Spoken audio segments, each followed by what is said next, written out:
Good evening everyone. আমি সোমনাথ পান্ডে এবং future গাইডের চ্যানেলে তোমাদের সকলকে স্বাগত জানাই। আজকে মূলত কথা বলবো এমবিবিএস অ্যাডমিশন 2025 সেশনে তোমরা কিভাবে নেবে। শুধু ইন্ডিয়াতে নয়, ইন্ডিয়ার বাইরে অ্যাব্রডেও, যেমন Russia, Kyrgyzstan, Kazakhstan, Bangladesh, Nepal, China. আর ইন্ডিয়াতে অ্যাডমিশন নিলেও ইন্ডিয়াতে যে ডিমড ইউনিভার্সিটি রয়েছে বা সেন্ট্রাল ইউনিভার্সিটি রয়েছে সেগুলো বা আদার্স যে স্টেটগুলো রয়েছে, প্রতিটা স্টেটে রেজিস্ট্রেশন কখন হচ্ছে কি না হচ্ছে সেই সমস্ত বিষয়গুলোকে নিয়ে।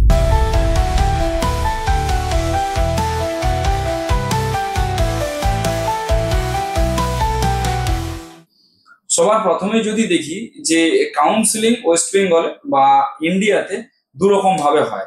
যেমন কি ধরে রাখো, তোমার ইন্ডিয়াতে যে কাউন্সিলিংটা হচ্ছে অর্থাৎ অল ইন্ডিয়া কোটাতে, যেটাতে ডিমড ইউনিভার্সিটি থাকছে এবং সেন্ট্রাল ইউনিভার্সিটি থাকছে, সেটা হচ্ছে যে কি তোমার এমসিসি কাউন্সিলিং বা অল ইন্ডিয়া কাউন্সিলিং যেটাকে বলা হয়। আরেকটা হচ্ছে যে কি, যেটা হচ্ছে তোমার প্রতিটা স্টেটের আলাদা করে কাউন্সিলিং হয়, সেটাকে বলা হচ্ছে স্টেট কাউন্সিলিং।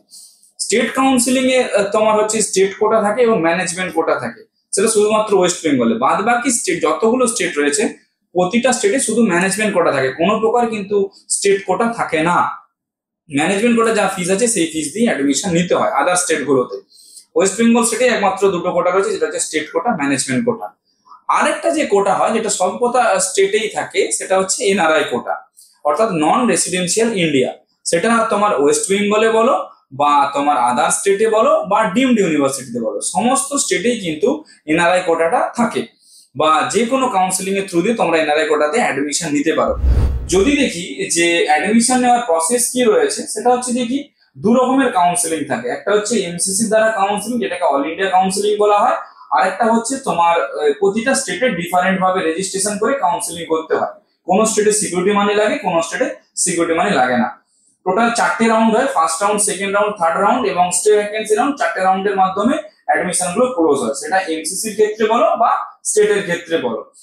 যদি দেখি যে কাউন্সিলিং এর ফিস কি রয়েছে, বিভিন্ন স্টেটের ক্ষেত্রে বিভিন্ন রকম রয়েছে।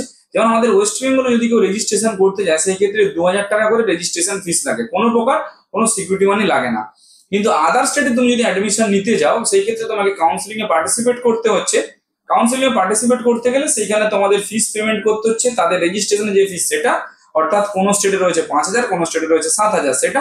তার পাশাপাশি সিকিউরিটি মানি, অর্থাৎ কলেজ তোমরা পেয়ে গেলে সেই কলেজে কিন্তু সিকিউরিটি মানিটা অ্যাডজাস্ট হয়ে যাবে। যদি কলেজ না পাও, সেই ক্ষেত্রে তোমাদের ওই সিকিউরিটি মানিটা আবার ব্যাংক অ্যাকাউন্টে রিফান্ড করিয়ে দেবে। এটা স্টেটের গেল। যদি এমসিসি দেখি, এমসিসি কিভাবে করবে, এমসিসির ক্ষেত্রেও সেম, তোমরা রেজিস্ট্রেশন করলে 10,000 টাকা দিয়ে, আর বাদ বাকি তোমরা হচ্ছে যে নর্মাল ভাবে কাউন্সিলিং করিয়ে গেলে। যদি মনে করো কেউ ডিমডে অ্যাডমিশন নেবে, ডিমডে অ্যাডমিশন নিলে সেই ক্ষেত্রে কিন্তু তোমাদেরকে 2 লাখ টাকা করে সিকিউরিটি মানি পে করতে হচ্ছে। যদি জিজ্ঞাসা করো যে 2 লাখ টাকা স্যার কিসের জন্য, ওটাও কিন্তু সিকিউরিটি মানি। যদি তোমরা ডিমডে কলেজ পেয়ে যাও, সেই ক্ষেত্রে 2 লাখ টাকা তোমাদেরকে কিন্তু কলেজের ফিসের সঙ্গে অ্যাডজাস্ট করিয়ে দেবে এমসিসি থেকে। যদি কলেজ না পাও, তাহলে সেই ক্ষেত্রে 2 লাখ টাকাটাও তোমাদের অ্যাকাউন্টে রিফান্ড করিয়ে দেবে।